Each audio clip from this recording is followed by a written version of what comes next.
जनता के mix reaction है, इस पर हिंट क्या मिल रही है? चुनाव 7 मई को यहाँ पर मतदान है, इन पूरे के पूरे वार्तालाप से आपको क्या हिंट मिलती नजर आ रही है अपने लिए? मैं ये कहना चाहता हूँ, जिस प्रकार का उन्होंने कांग्रेस के प्रत्याशी के बारे में कहा, मैं अपने मुंह से इन बातों का प्रसंग नहीं करना चाहता कि कोई कुत्ते से तुलना करना है, ये हल्कापन जाता है हमारे संस्कार। आपको चुनावों में अपने लिए क्या हिंट मिल रही है? लोगों में नाराजगी है?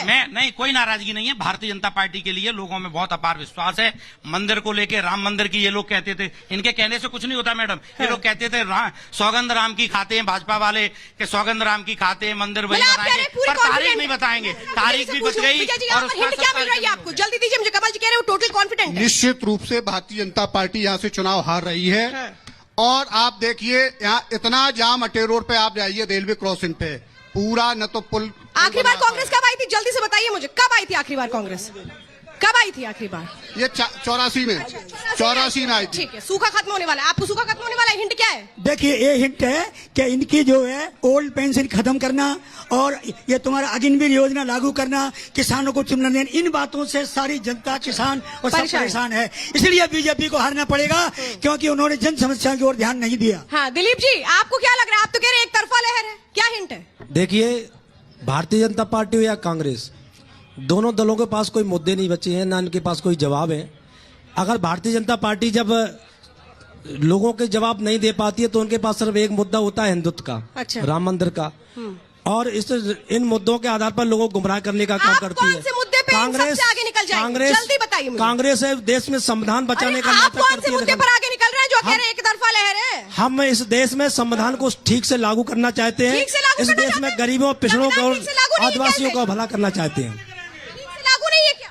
नहीं, निश्चित तौर पर मैंने कहा कि संविधान ठीक से लागू है कि नहीं? वो कह रहे हैं एक तरफा चुनाव है, आप अपनी बजा रहे हैं। नहीं, मैं जो बता रहा हूं, मैं जो कह रहा हूं कि संविधान वास्तविकता में इस बार खतरे में है, लेकिन संविधान बचाने की लड़ाई जो बसपा पार्टी। संविधान खतरे में है कि परिभाषा क्या होती है मुझे समझ में नहीं आता। मैं आपको बता दे रहा हूं, संविधान में सबसे बड़ी ताकत है लोकतंत्र की, और लोकतंत्र में सबसे बड़ी ताकत है वोट डालने की, मतदान की। यदि भी किसी भी राजनेता को यदि वोट डालने का अधिकार नहीं होता तो कोई भी राजनेता। आपको अधिकार नहीं है क्या वोट डालने का? मेरी सुन लो, आपने वोट डालने का अधिकार है आपने जो कहा कि विस्तार में बता, फिर विस्तार में सुन लो। यदि किसी भी नेता, किसी भी व्यक्ति को वोट डालने का अधिकार नहीं होता तो कोई भी राजनीतिक दल उसके दरवाजे पे नहीं जाता। अब मैं आपसे पूछना चाहता हूँ, भाई साहब, किसको वोट डालने का अधिकार नहीं है बताइए तो आप सुन लो।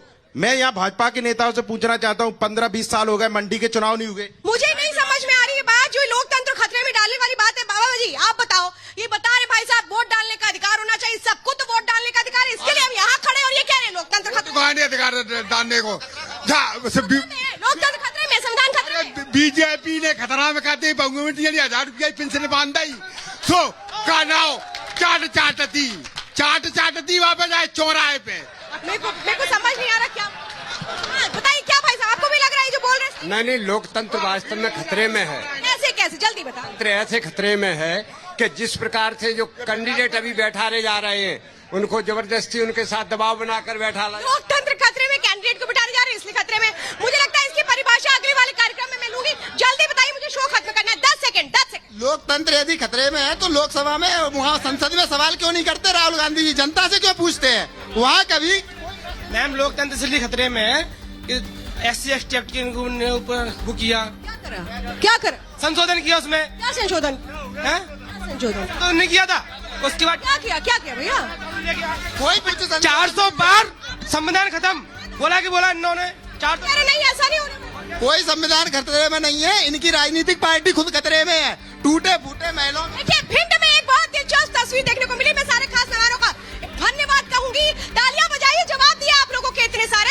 बहुत बहुत धन्यवाद जनता जनार्दन का। भिंड में एक बात बिल्कुल क्लियर है कि यहाँ पर लोगों के अंदर जागरूकता है मुद्दों को लेकर के, अपने विषयों को लेकर के। और यहाँ साथ में बैठे वाला कह रहा है मेरा विकास हुआ, दूसरा कह रहा है विकास नहीं हुआ। यानी यहाँ की जनता हिंट नहीं लगने दे रही कि वो इस बार किसको चुनने जा रही है। भिंड से मेरे साथ इंडियन पॉलिटिकल लीग में जुड़ने के लिए बहुत बहुत धन्यवाद। कल फिर करेंगे मुलाकात और जानेंगे जनता के बीच जनता के मुद्दे। तब तक रखिए अपना बहुत